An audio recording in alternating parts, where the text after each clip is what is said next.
en Centroamérica la degradación de su fútbol ha sido constante, en mayor o menor medida, pero constante.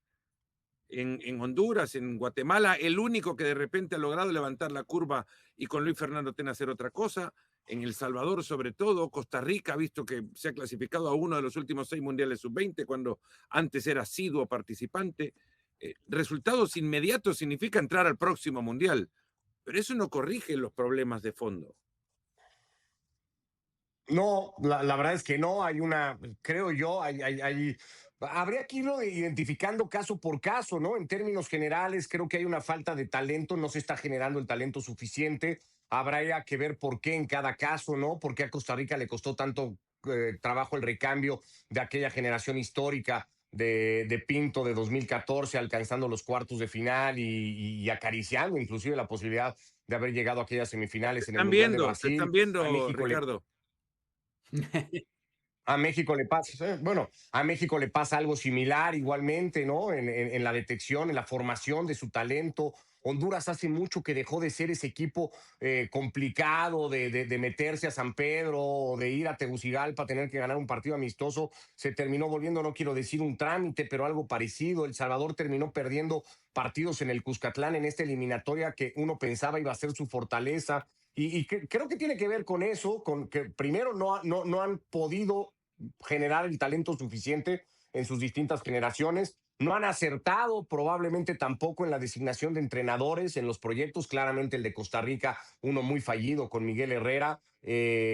Ahora se polemiza mucho sobre el asunto del bolillo en El Salvador y sobre todo por la forma en la que va a terminar saliendo de la selección. Pero cada caso habría que irlo atendiendo. Yo en general creo que es una zona que se ha rezagado, que no ha encontrado la capacidad de formar mejores futbolistas, de colocarlos mejor, ¿no? De poder colocar o exportar a ese talento, como el caso que ahora mencionaban ustedes de Panamá, que sí está haciendo, y ahí ha ido pagando esa consecuencia, ¿no? Ha visto cómo los caribeños particularmente se le han subido, se le han montado y lo han rebasado en la mayoría de los casos. Barak, pensando que la competitividad en Centroamérica no es un tema que se vaya a resolver de la noche a la mañana, ¿no tendrían de repente que unir esfuerzos para tratar de levantar su nivel juntos en las ligas centroamericanas? Pero, pero hay competencias en ligas centroamericanas que, que tratan de que los equipos centroamericanos compitan entre ellos. Y el tema, y creo saber a dónde vas, una liga no poderosa, pero sí potente que una a todas, ¿no? El tema es que también la CONCACAF, y eso se dice muy poco, ¿no? Porque aquí tenemos la visión de los vencedores, pero el formato de la Copa de Campeones de CONCACAF es nefasto, ¿no? La nueva Copa de Campeones de CONCACAF, que incluye exclusivamente a equipos de Estados Unidos, México, y trae a través de 1000 rondas a un representante de todo el resto de América, es nefasto y seguramente tampoco ayuda. No voy a decir que esa es la problemática o que esa es la razón, pero es un síntoma más, ¿no? De lo desprotegido que está el área. No sé si es un tema de unión, seguramente podrían hacer mejor las cosas si se dan cuenta de esa crisis en común que atraviesan. Fue poético, tristemente poético, lo que pasó ya a nivel de cancha, porque podemos hablar de estructura y demás, y está claro, hay muchos factores. Yo quiero recalcar el tema que es algo a lo que se tiene que adaptar la selección de Honduras, la selección de Costa Rica, que han sido históricamente las potencias de Centroamérica, a una realidad. No hay costarricenses, o sea, la comunidad de costarricenses y de hondureños fuera de Costa Rica y Honduras es mínima con la que hay de Haití en los Estados Unidos o en Francia o en muchos otros países de Europa. Lo mismo con Surinam, que es un país independiente, pero muy dependiente históricamente de Países Bajos. Curazao, que no es un país independiente, que es parte del reino de los Países Bajos. Eso no lo tienen Honduras y Costa Rica, ni ningún país centroamericano, que tienen tradición, tienen una historia que han de recuperar y tienen que unirse, sí, en parte, pero te decía, más allá de todo lo que podamos hablar de la estructura, que sí, hay que hacer un análisis desde la raíz, pero ya si nos vamos a la última pieza de dominó que cayó, es que es increíble cómo Costa Rica y Honduras, olvidándonos de todos los demás partidos, centrándonos en los dos que se enfrentaron, ¿no? En la ida o en el partido de la primera vuelta en San Pedro Sula, Costa Rica, muerto de miedo, se echó para atrás, fue a sacar el empate pensando que ya después resolvería contra selecciones menores, consiguió su objetivo, que fue el empate. En el partido definitivo, en el último, ahora jugando en Costa Rica, los dos muertos de miedo, Honduras aferrándose a una clasificación que pendía de un hilo, de un gol de Surinam que anotó el 3-1 y metió a Surinam en el repechaje. Y los dos, a pesar de lo mal que lo hicieron, a pesar de toda la crisis que hay en Centroamérica, que por supuesto existe y que no se iba a resolver con un gol, las dos selecciones quedaron a un gol de meterse al repechaje y las dos decidieron morir de miedo con 2 partidos 0-0. Sí. Rodri, cuando ves lo que ha pasado en los casos de las selecciones caribeñas y un poco en la línea de lo que estaba hablando Barak, que tiene que ver con el hilo colonialista que ha acompañado a estas selecciones de Curazao, de Jamaica, Trinidad y Tobago, que se han nutrido de futbolistas que tienen la posibilidad de crecer en una mejor infraestructura, Curazao en Países Bajos, Surinam de la misma manera, si no en Países Bajos, en Bélgica también, Haití, en Estados Unidos, Canadá, en Francia. Para los centroamericanos, la migración de los años 70, 80, 90 y la que todavía continúa a Estados Unidos es un vivero de muchísimo talento que se construye en las academias de fútbol de ese país. Para resultados a mediano plazo, corto plazo, digamos el domingo, pero mediano plazo, ¿no sería más importante para las federaciones de estos países establecer una oficina de extranjería en Estados Unidos e ir a captar talento ahí? Puede ser una opción, no digo que no, puede ser una opción, pero es una opción que si al final, para mí, que es lo que yo veo desde la distancia, ¿no? Y ahora mucho más cerca en esta nueva etapa, no tiene una gestión acorde a lo que tú buscas. Es decir, al final, yo cuando hablo de gestión de banquillo, gestión de dirección deportiva, creo que es clave, porque al final estamos hablando de que tú puedes tener muy buenos jugadores o jugadores que, digamos, puedan explotar, pero si no tienes a alguien que intente exprimirles y con los cuales puedas crecer desde el banquillo, desde la dirección deportiva, olvídate. Al final estamos haciendo, si no, un Qatar 2.0, como vimos en su día, que empezaron a nacionalizar a un montón de jugadores, más allá de que allá no es tan legal como antes, y eso es un cortoplacismo tremendo. Yo, si fuera ahora mismo uno de los responsables de las federaciones de Centroamérica, tiraría más hacia un perfil Christensen en cada país que me diera esa ventaja que seguramente no tengo y que se acoplara un poco al talento que pueda haber en Nicaragua, en Honduras o en cualquier otro país de los que estamos hablando, para intentar exprimir y llegar a exponer el talento por encima seguramente de las posibilidades que tenga el propio jugador cada vez que esté con la selección nacional de cada país, porque luego al final efectivamente comparamos las naciones históricas, ¿no? Como estábamos comentando, con estas nuevas de Haití, Curazao, Surinam, etcétera. Pero es que claro, ellos tienen un componente que en su día llamaba Luis Aragonés de forma muy acertada, que es la formación física de base. Son físicamente superiores y a poco que les amoldes, pues poco a poco están condenados a mejorar a las históricas. Y las históricas, pues no me parece mal ir a pescar, digamos, a otros países, como puede ser Estados Unidos o como puede ser Europa, pero creo que es complicado si no tienes un buen gestor de talento para que intenten exponer un poco sus cualidades, ¿no? Y la profesionalización de las fuerzas básicas, sobre todo de los entrenadores. Claro.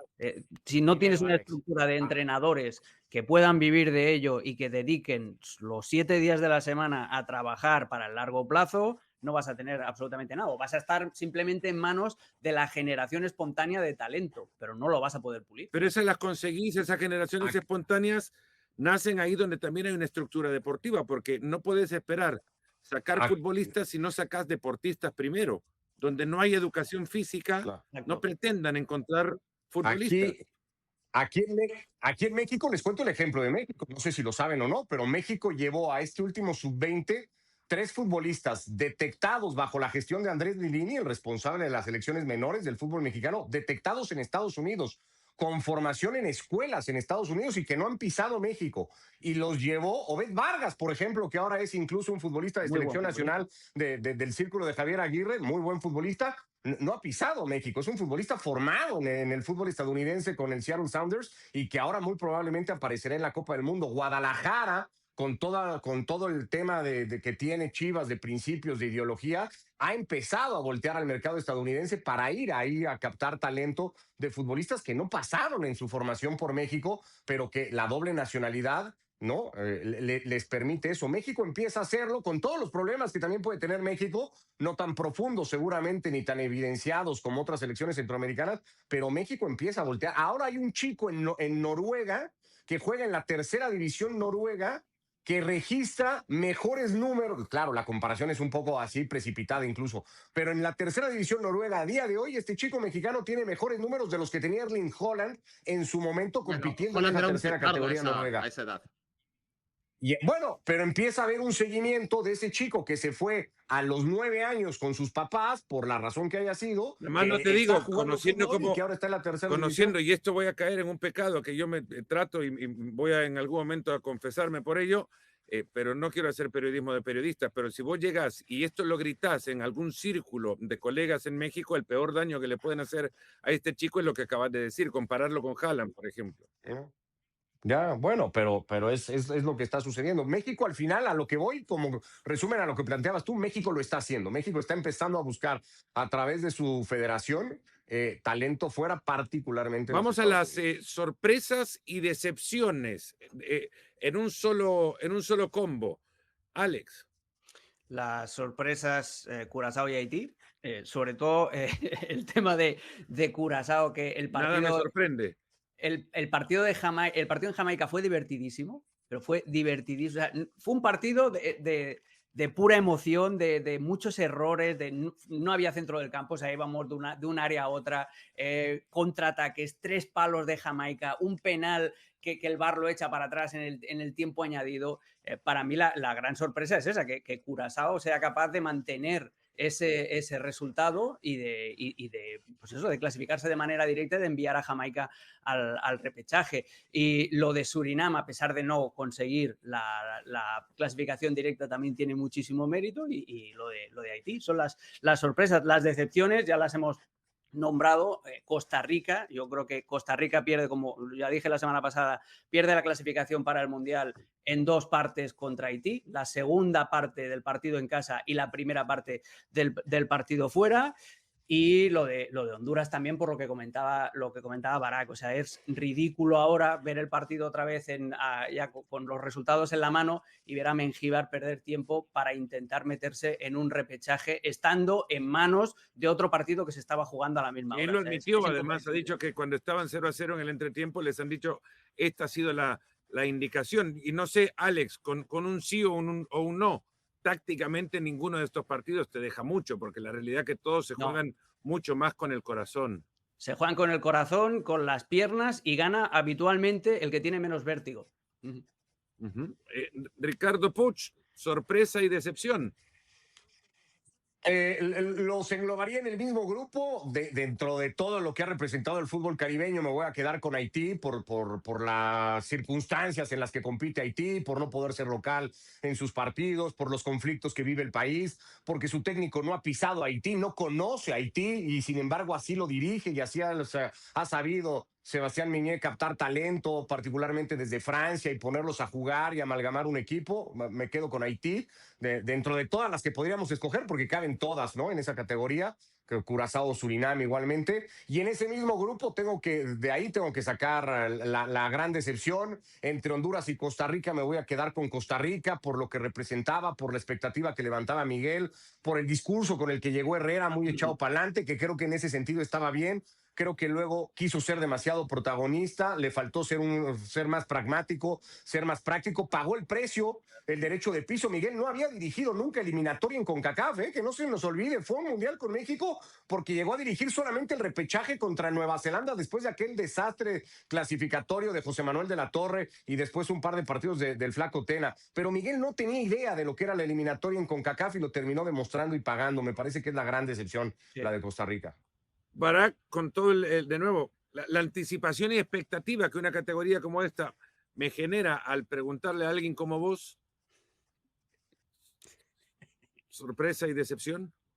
Decepción, ya dije, y ya todo el mundo lo tenemos claro, la manera en la que Honduras y Costa Rica de la mano se fueron al hoyo, ¿no? 2-0.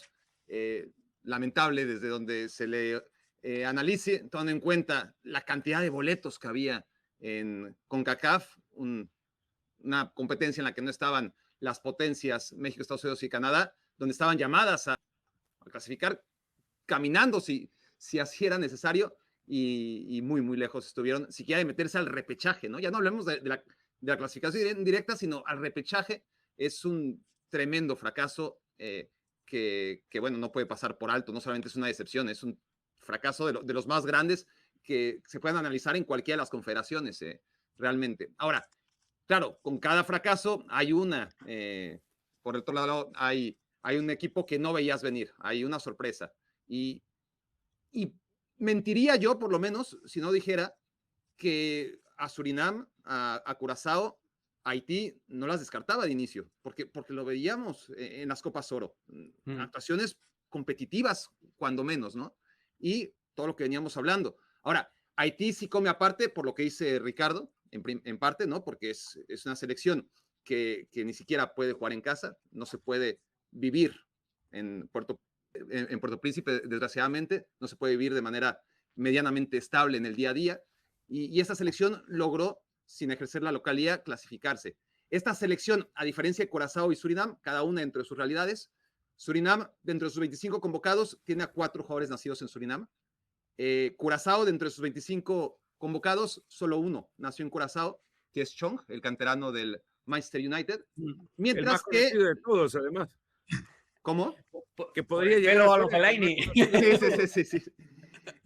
Mientras, a diferencia de las otras selecciones, incluida Jamaica, que seleccionó creo que a 10 futbolistas nacidos en Inglaterra en esta última convocatoria, la selección de Haití sí que se nutre de muchos futbolistas nacidos y crecidos fuera de Haití, pero su base, su equipo titular, hay la gran mayoría de futbolistas, 6-7 titulares de Haití nacieron en Haití, ¿no? Eso también creo que es una plusvalía para esta selección que bueno, históricamente fue en algunos momentos una selección mucho más competitiva, venía dejando de serlo en años más recientes y ahora vuelve a ser lo que algún día fue. Rodri, lo mismo, o algo que se pueda salir de lo que ya creo hemos coincidido, los clasificados caribeños y la decepción sobre todo de las selecciones de Costa Rica y de Honduras.